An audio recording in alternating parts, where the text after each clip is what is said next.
everyone, and welcome to the second season of the Makeway for Youth podcast. This is also our second episode. As we mentioned in the last episode, in this season, we'll be telling impact stories of the Makeway program. And just a reminder, the Makeway program seeks to break barriers in access to sexual and reproductive health and rights by applying an intersectional lens.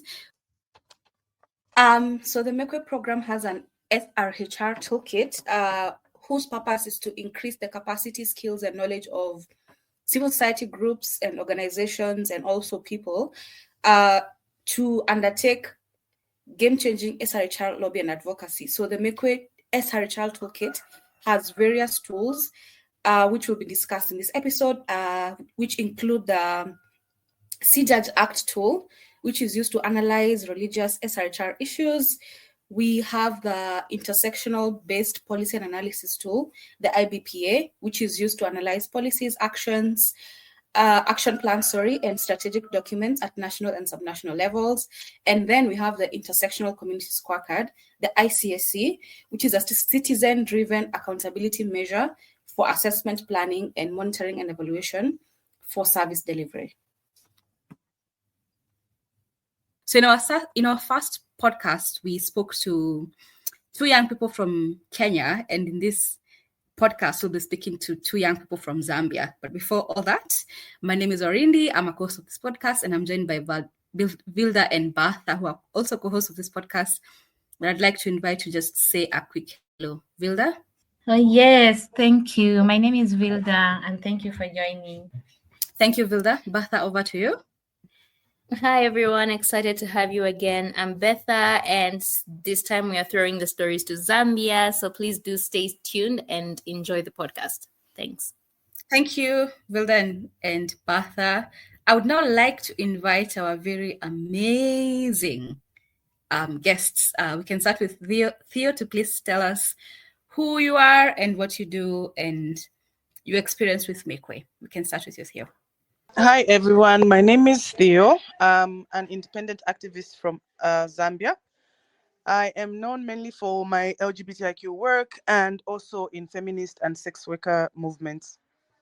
Okay, thank you, Theo. Mwenya, over to you. So, my name is Mwenya Yambayamba, and I work for Barefeet Theatre organization, which is a collaborating partner under VSO Zambia on the Makeway project. And I am a facilitator at Barefeet, and then on the Makeway project, I'm the coordinating the facilitator for the Makeway project. So I'm the one that coordinates the activities that we've been working on with VSO. That is in the 3 districts in Zambia. That's Lusaka, Chongwe, and Nyimba districts. Okay, thank you so much, Mwenya and Theo, for joining us today. And just as we start this discussion, I'm so curious to get to know more about your personal journey and maybe the growth that have been there. So if I start with you, Mwenya, I just wanted to know how has this program changed the game for you? Like, what different about you compared to the time that you started? And I'm happy that you mentioned you are a facilitator at Barefeet, something that I'm excited to get to know about. And also, if there is something that has changed, is there any moment that hit you like, this is it, and this is a glow up for me?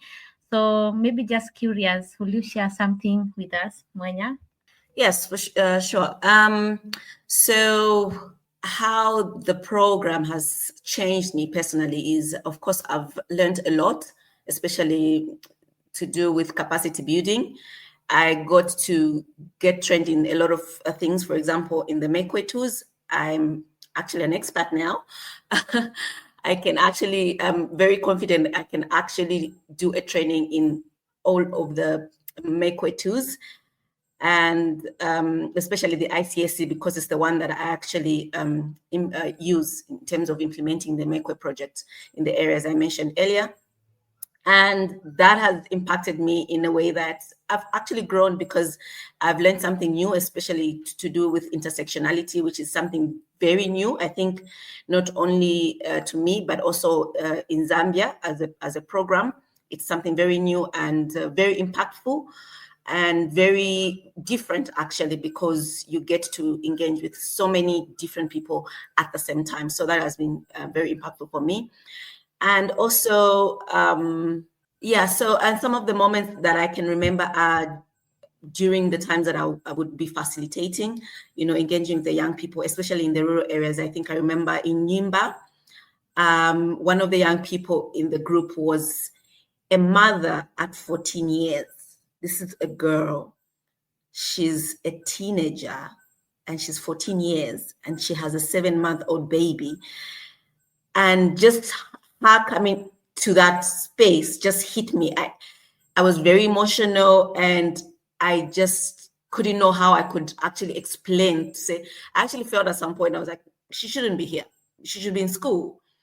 And then as we started doing the facilitation and, the activity, it just hit me. This is a young girl who's she's fearless. She's very confident. For her to have actually come to that space with her baby in class, in the session, because she couldn't leave her child. It's very bold. It's very, you can't really tell what was going through her head. But as we went on talking about, sexual reproductive health rights, she even started asking questions that you could not even imagine she could ask. And to me, that really was something very impactful, because years ago, and if I must say, most of the time, because we had to go back for follow-up activities. Every time we call in to say, oh, is this person available? Can you find this person? She would always be there, because apparently she has nothing to do in the rural area. She doesn't to school. She's actually never been in class. That's even the sad part. So to me, that was very impactful, because I got to share information. I got to speak to her. She got to open up to tell her story. And to me, I felt good that I was there. I was part of her life to be able to tell her who she is, who she can be in society, what she can do despite her situation, and how she can just speak up as a young girl who is probably marginalized, discriminated, and has been left out, in society. So that was very impactful for me. I can never even forget. Her name is Fatina. She has an amazing name, and I would always, every time I'm teaching, I'll be like, Fatina, not that I want her to say anything, but her name just fascinated me. So that has been something that I could share that was very impactful for me during this Makeway program. Wow. And Mwenya, as you're speaking, I'm just trying to reflect and fit in the shoe of Zambia, and just to appreciate the good work that you're doing, because I have to recognize, apart from being a facilitator, you've impacted a number of lives, which is something that is going even to go beyond the program. So I can say thank you on behalf of the young girls that you are facilitating. And just in case you miss, when you talk about ICSC, is the Intersectional Community Scorecard that we preach as one of our tools in the Makeway program. So coming back to you, Theo, I'm just curious, and maybe as a individual activists that have interacted with the Makeway program, and as you mentioned, since 2022, of course, we know the program started in 2021. So I'm also just curious to know, has there been anything that has changed for you, maybe personally or professionally, since you started being part of the Makeway program? And then if you can also share, is there any defining moment, just as we are getting the good story from Mwenya? So it will be good also to listen from you, Theo. Over to you. Thank you, Vilda. Okay, so for me, I think on a personal level, even professional, one thing that Makeway taught me is intersectionality. I used to know of intersectionality, but I don't think I had ever seen it in a light that Makeway did, that the Makeway project made it look to me. It was my first time working with people from different sectors at the same time. So of course, in the past, we could have worked and collaborated with other people. But what the Makeway project did, what the Makeway program did, was to teach me to see our different intersectionality. If you come from a marginalized group, if I should call us that, as part of the LGBTIQ community, my defining moments for me when you could use scripture I don't want to say convinced, because it will sound like we were forcing people, but when you could use scripture to show parents or guardians that their child wasn't a reject, their child wasn't just being rebellious, their child was still perfectly imperfect in God's eyes and in their eyes. I think the See, Judge and Act 2 had a whole impact on me. And even when I used it to facilitate with young people, I used to have what I used to call healing sessions.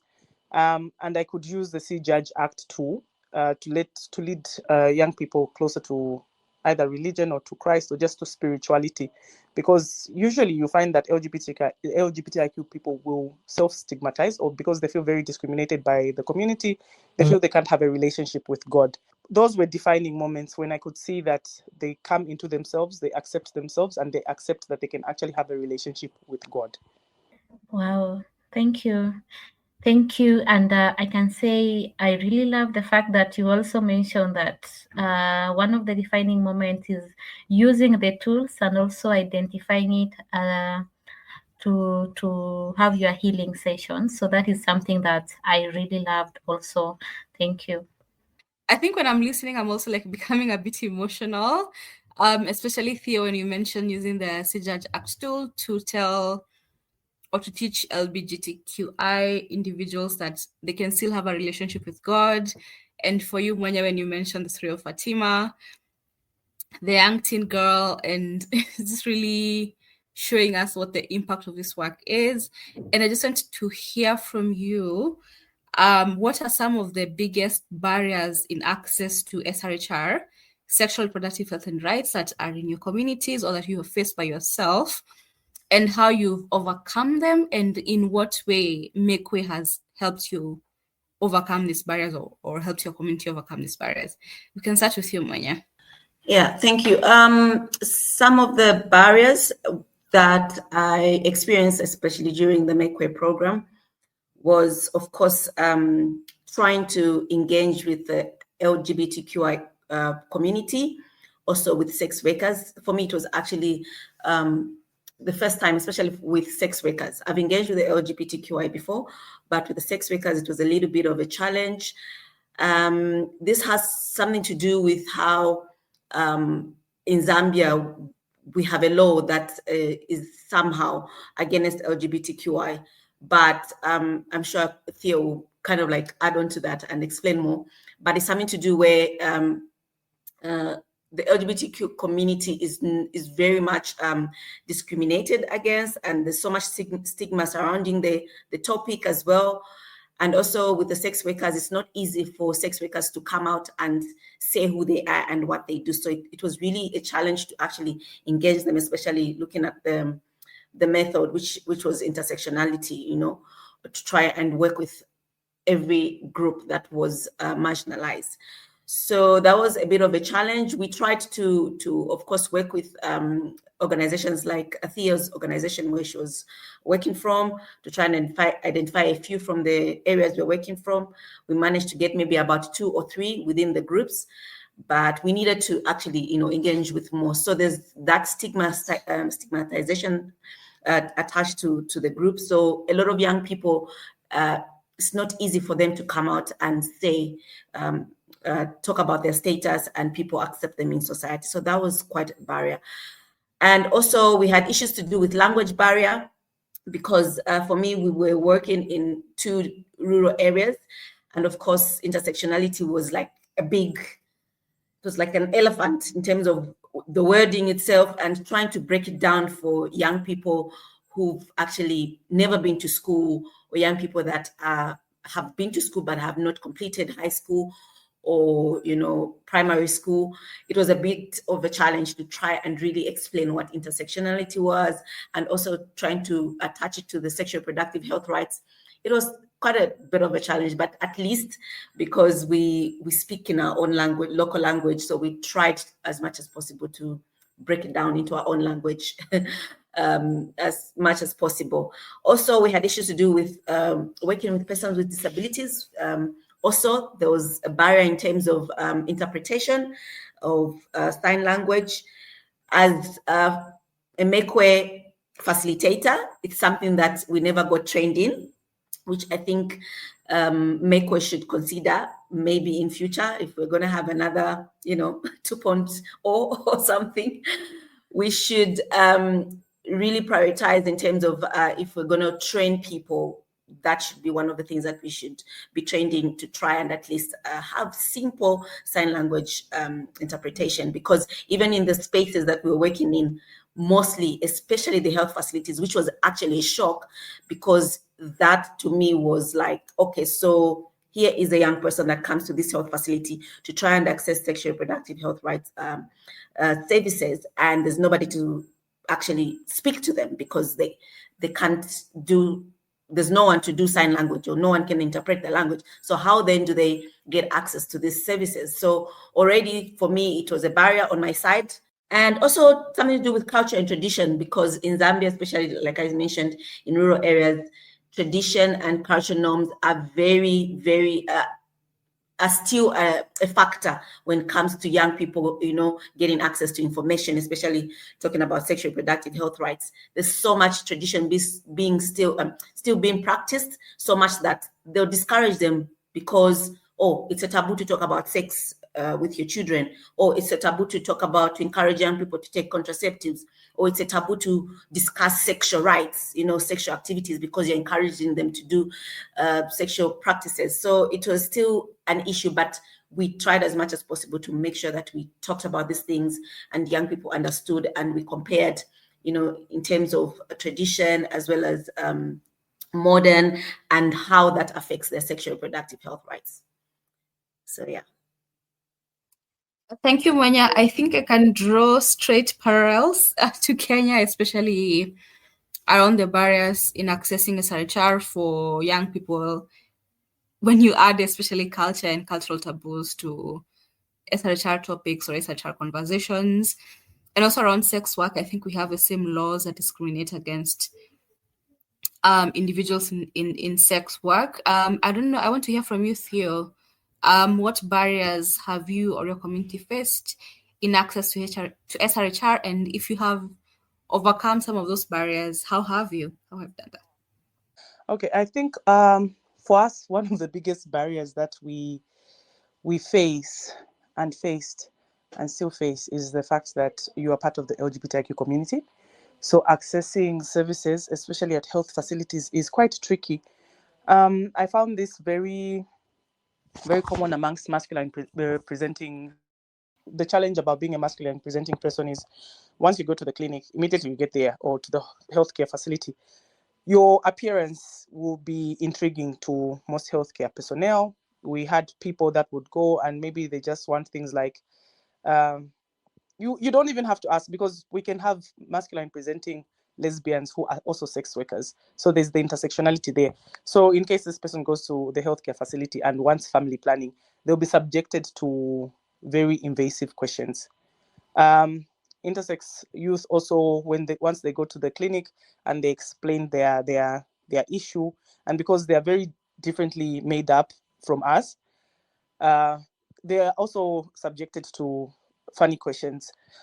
For the feminine presenting ones, also the issue we had with them was apparently if they go to the clinic, they can't start explaining that they're in a same-sex relationship, because this will just bring a whole lot of pandemonium. So that is one of the challenges that we face, like on the ground level. Thank you so much for those stories, Theo. Indeed, like hearing these stories from both you and Mwenya really just presents us the work that lies ahead of us and how much effort we need to put in. We've heard you share about so many specific stories of how you saw this program impacting lives, and now we're curious to know, maybe starting with you, Theo, as an activist, what kind of skills or knowledge have you gained that you wouldn't have without being part of the Makeway program? I feel for the first part, apart from being trained as a facilitator in the Makeway tools, I feel something deeper is, I'm not sure if I'm going to call this a skill, but I'm going to say working on the Makeway program deepened my empathy and also my level of understanding intersectionality. Intersectionality is a very, very important thing to understand. Like if I'm going to call it a tool, but it's a very important thing to understand. And then also when I did the disability awareness training, it opened my eyes so much. You will grow up, like, let me say, as me, I grew up, I would see people who were different from me, and I really wouldn't understand how deep our connections were. So if you know me, I wear very thick glasses. I always say I have a partial disability because I can't exist without my glasses. And then to meet other people living different lives, but also I would feel like it opened my eyes. It gave me this skill where now I'm able to understand people who are different. Yeah, but I'm just going to use that word because we're all different in very different ways. But again, we all share like intersectionalities. Okay, Mwenya, we can get to you. What skills do you think you have learned being on the Makeway program that you think you wouldn't have had prior to being on the program? Yes, well, for me, it has been, of course, learning the tools and ICSD, which I can actually show off that I'm an expert now because it's the one I've been using so much. And also having the opportunity to actually go to Kenya for the first time because of Makeway, to go and learn the other tools that I can also utilize. Like, for example, like Theo has mentioned, this C-Judge Act 2, the IBPA, and all those tools that we have on the Makeway program. So to me, that has been very impactful, as well as it's a skill. I know I'm a facilitator. I've been trained as a facilitator at Barefeet, but then being able to learn new things and add to what I already know, and also just being able to understand sexual reproductive health rights deeper than before. I think I didn't have so much knowledge, and also just the fact that I could be able to interact with different types of groups of people, because usually most NGOs, from my understanding, is when they're working on a project, they'll just specifically focus on one particular group. If it's person with disabilities, it's person with disabilities. If it's youth, maybe teenagers, adolescents, it will just be like that. But then having to have this experience and learn how to actually engage different groups of young people from different backgrounds, and also being able to understand them using the intersectional lens was very, very amazing for me, and very good for me to have gained that type of experience and knowledge and skill. So thank you so much, Mwenya and Theo, for sharing like the skills you've learned. Obviously, I see that the Makeway tools, the C-Judge Act, and the Intersectional Community Scorecard have had such a huge bearing in your work, and also like in your skills. I thought, Theo, that the mention of empathy is something that people take for granted, but it's such a powerful skill or thing to have, especially when you're doing work like this. So I'm curious, as we come to an end of this, how you see yourselves utilizing some of the skills or tools or experiences you've had in the Makeway program going forward in the future. Are you going to mentor other people or something like that? We can start with you, Mwenya. Of course, and because I'm still working in the NGO sector, as well as I'm still part of Barefeet Theatre, and facilitation and working with young people is what I do. That's my job. So obviously, having learned these tools, having gained the knowledge, and from the Makeway program, even when it comes to an end, for me that is a plus, because I'll be able to to share this information. Also, for my organization, it to be a plus, because then I'll be able to utilize my knowledge and be able to add to the programs that we already have as an organization. So that is, of course, something that I still want to do in future, because that's my passion, having to facilitate, having to engage with young people, having to share stories, impactful stories. And of course, it's something that I'm looking forward to, and be able to, of course, use to gain other opportunities for me to be able to be a person that was to see change in my community as well as Zambia. So definitely it's something that I look forward to. And thanks to Makeway. Thank you, Mwenya. Theo, anything from your end? Even though I'm not working with any organization right now, I'm still a facilitator. I still do independent consultancies. And one thing about the Makeway program experience is, even in my area, especially like when my two kids, teens, were still in high school, like last year, they completed last year, I gave them and their friends so much information about what they can access at the youth posts at the local clinic. I would tell them what was expected to be there and how they could even speak to healthcare providers. And this has continued because I still deal with a lot of young people, a lot of youth. What the Makeway program has given me is the experience to deal with individual cases. All right. Thank you so much, Theo and Mwenya, for joining our podcast today, first and foremost, and for being open with us and sharing your stories of impact that I have no doubt that they will inspire other young advocates out there. I wish you all the best. I want to dream with you. I want to see like your dreams come true, Theo and Mwenya, in this work. And I want to also thank my very amazing and able co-hosts, Bertha and Vilda, for always leading these conversations on SRHR. And last but definitely not least, I want to thank our audience for their support by listening and sharing this podcast episode. So if you haven't already, please catch our last episode where we interviewed two young people from Kenya. You can find this podcast on Apple Podcasts, Spotify, and YouTube.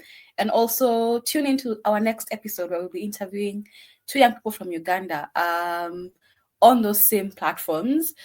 See you next time. That's it from us today. Goodbye.